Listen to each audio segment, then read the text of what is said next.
पंचाश्वदनोद्भूतान् पंचतत्वादिनायकान् पंचब्रह्ममयानोमि पंचाचार्यं जगद्गुरुन् विश्वेशलिंगसंभूतं विश्वविद्याविबोधकं विश्ववंदं सदा वंदे विश्वाराध्यं जगद्गुरुं।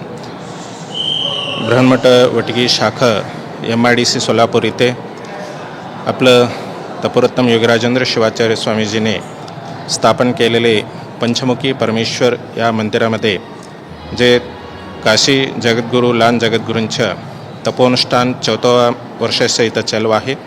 ह्या तपोनुष्ठानामध्ये सर्व सद्भक्तांना देवादिदेव महादेव जे पंचमुखी परमेश्वरांच्या सानिध्यात सगळे भक्त लोक येऊन आपलं जे मनोकामना जे पूजापाठ करत आहे, जे प्रति श्रावण मास इथं आपलं बृहन्मठ वटगी शाखामध्ये इथं सदैव सद्वर्ष चालत आलेला आहे।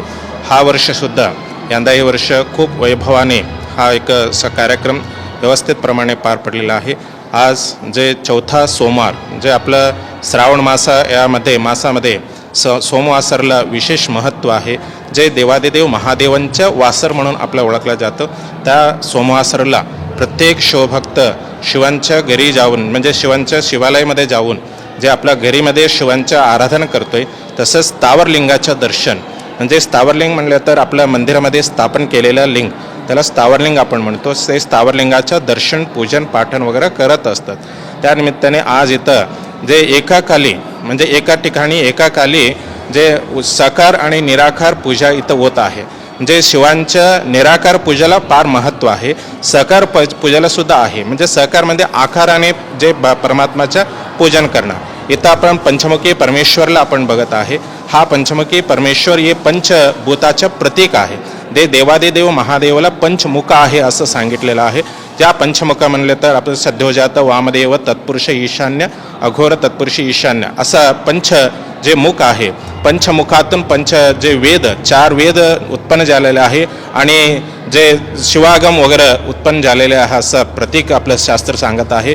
हा प्रतीक म्हणजे पंचभूताचा अधिपती जे अधिपती असलेले देवादिदेव महादेवांच्या स्थापन तपोरत्तम योगीराजेंद्र शिवाचार्य स्वामीजीने इथं स्थापन केलेलं आहे। त्याच्यासोबत त्यांच्या गुरु चन्वीर शिवाचार्यांच्या सुद्धा इथं स्थापन केलेलं आहे।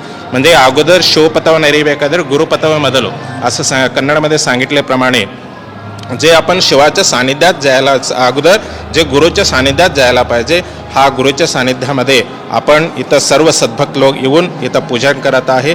हा पूजाचं जे आपलं बृहन्मठ वटगीच्या सदैव सेवा करत असलेले आपण आपलं कुंभार सरजी आदरणीय अण्णाराव कुंभार सरजी आणि आपलं सचिवजी आदरणीय शांताई स्वामी सरजी इथं सर्व सद्भक्तांना आणून त्यांच्या पूजापाठन वगैरे करत आहे।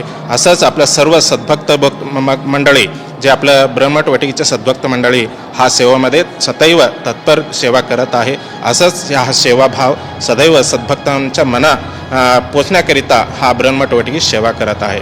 एवढंच आता इथं जे सर्व सद्भक्त लोक जे आज जे श्रावण सोमवार आहे म्हणजे हा श्रावण मासाचा अंतिम सोमवार आपण म्हणलेला जातो। हा श्रावण सोमवार आपण सर्व सद्भक्त लोक शिवभक्त लोक शिवांच्या जे सानिध्यात जाऊन आपण पूजन पाठन करायला पाहिजे एवढंच आपल्याला सूचन करत आहे।